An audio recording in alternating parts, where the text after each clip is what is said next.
Hello દોસ્તો, Mahesh computer technology YouTube ચેનલમાં આપનું સ્વાગત છે। આજે આપણે વાત કરીશું દ્વિતીય કસોટી, પ્રિલિમિનરી કસોટી અને બોર્ડની પરીક્ષા બરાબર ધોરણ 10ની એના વિશે વાત કરીશું। એનું ટાઈમ ટેબલ આવી ગયું છે, કયા દિવસે કયું પેપર છે એની વાત કરીશું બરાબર। તો આપણે વધુ વાત ન કરવા જતાં પંચમહાલ શાળા વિકાસ સંકુલે પોતાનું એક ટાઈમ ટેબલ જાહેર કરી દીધું છે, જે જાન્યુઆરી પરીક્ષાની અંદર લેવાય છે બરાબર। આ દ્વિતીય કસોટી, હવે આને હું દેખતા અહીંયા થોડુંક ઝૂમ કરી દઈશ તો તમને થોડુંક પણ અગવડ ના પડે એવું લાગે છે।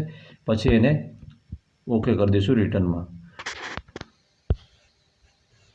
હવે તારીખ વારને એવી તો આપણને ખબર છે,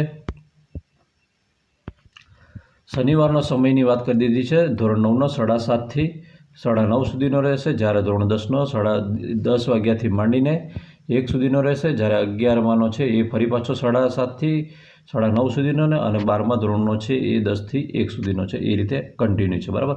સોમવારનો સમય છે તો 11 થી 1નો છે અને 1 થી 4:30નો કોનો છે, ધોરણ 10માનો છે બરાબર। એ રીતે અહીંયા એ ફાળવી દેવામાં આવ્યો છે સમય બરાબર।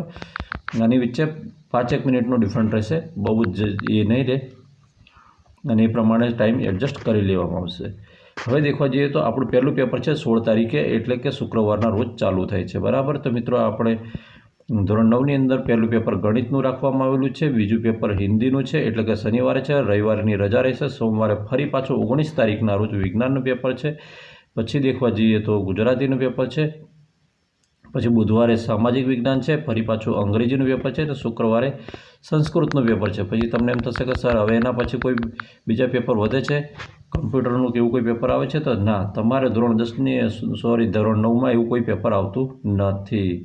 આપણે પણ પછી પાછા ધોરણ 10માં જતા રહીએ તો ધોરણ 10ની અંદર સમયની તો વાત કરી દીધી છે, પણ પહેલું પેપર દેખવા જઈએ તો ગુજરાતીનું રહેશે બરાબર, અને બીજું પેપર છે વિજ્ઞાનનું રહેશે, ત્રીજું પેપર છે એટલે કે સોમવારે ફરી પાછું સામાજિક વિજ્ઞાનનું રહેશે, અને ગણિત સ્ટાન્ડર્ડ અને બેઝિક બંને પેપરો મંગળવારના રોજ 20 તારીખે રહેવાના છે। પછી ઇંગ્લિશ છે, સેકન્ડ લેંગ્વેજ રહેશે, અને બંને ઓપ્શનલ સબ્જેક્ટ એટલે કે હિન્દી અને સંસ્કૃત બંને છે એ 22 તારીખે રહેશે ગુરુવારના રોજ। અને પછી છે શુક્રવારના રોજ દેખવા જઈએ તો જે દ્વિતીય કસોટીનું યોગ, સ્વાસ્થ્ય, શારીરિક શિક્ષણ, કમ્પ્યુટર, ચિત્ર, કૃષિ વિદ્યા અને પશુપાલન જે OMR 50 ગુણનું લેવામાં આવે છે તે રહેશે। અને એના બીજા જ દિવસે એક્ઝિટ બીજા દિવસે શાળા કક્ષાએ લેવાનારી ધોરણ 10ની SSC બોર્ડવાળી પરીક્ષા છે એની પેપર લેવામાં આવશે બરાબર। તો એ પણ પેપર છે, એ પેપરની વાત કરવા જઈએ તો એ પેપર પણ 50 માર્ક્સનું OMR રહેવાનું છે બરાબર। 50 માર્ક્સનું OMR રહેવાનું છે, અને આ ઉપરના આપેલા સબ્જેક્ટ છે ટોટલી સબ્જેક્ટોની પેપર હશે, એટલે કે જ્યાં જે શાળામાં ચાલતું હશે તે હશે બરાબર। હવે ધોરણ 9નો સિલેબસની વાત કરી દઉં કે ધોરણ 9માં કેટલો સિલેબસ હશે અને ધોરણ 10માં કેટલો સિલેબસ હશે બરાબર। તો અહીંયા વાત કરી દઈએ,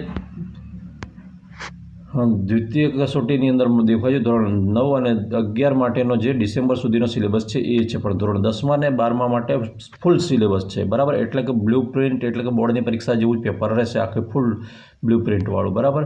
અને પછી ધોરણ 10 અને ગણના જે સેકન્ડ ગૌણ પેપરો છે એ OMR વાળા રહેશે, તો આપણે હમણાં વાત કરી દીધી બરાબર। 12માનું પણ MCQ વાળું રહેશે।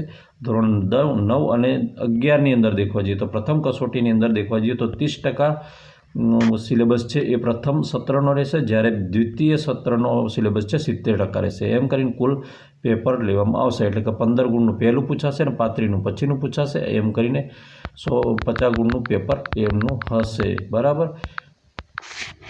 હવે આપણે અહીંયા દેખવા જઈએ તો ધોરણ 11માં અને 12માની અંદર દેખવા જઈએ તો પહેલું પેપર છે એ કયું છે, તો પહેલું પેપર એટલે કે સોમવારના રોજ રાખવામાં આવેલું, શુક્રવારના રોજ વાણિજ્ય વ્યવસ્થા છે, પછી શનિવારના રોજ અર્થવ્યવસ્થા છે 12માની અંદર, પછી ફરી પાછું રજા પડે છે અને ફરી પાછું નામું આવે છે એટલે કે મનોવિજ્ઞાન આવશે સોમવારે, પછી મંગળવારે ઇંગ્લિશ આવશે, બુધવારે આંકડાશાસ્ત્ર આવશે, ગુરુવારે ગુજરાતી આવશે, શુક્રવારે ભારતનો નકશો આવશે, અને ફરી પાછું અહીંયા ચેન્જ થાય છે બરાબર, શનિવારે SP આવશે, પછી પાછું અહીંયા બદલાઈ જાય છે, એ રીતે અહીંયા કન્ટિન્યુ થાય છે। આનો તમે હું થોડું નાનું કરી દઉં છું, તમે સ્ક્રીનશોટ પાડી શકો છો। ઓકે મિત્રો, સ્ક્રીનશોટ પાડી લીધો હશે। વિડીયો ગમે તો વિડીયોને લાઇક કરજો, ચેનલ પર નવા હોય તો ચેનલ સબસ્ક્રાઈબ કરવાનું બિલકુલ નહીં ભૂલતા, અને હા, જો આ PDF જોઈતી હોય તો તમે મને કોમેન્ટ કરજો, હું ડિસ્ક્રિપ્શનમાં દઈ દઈશ। ઓકે, જય હિન્દ, ફરી મળીશું।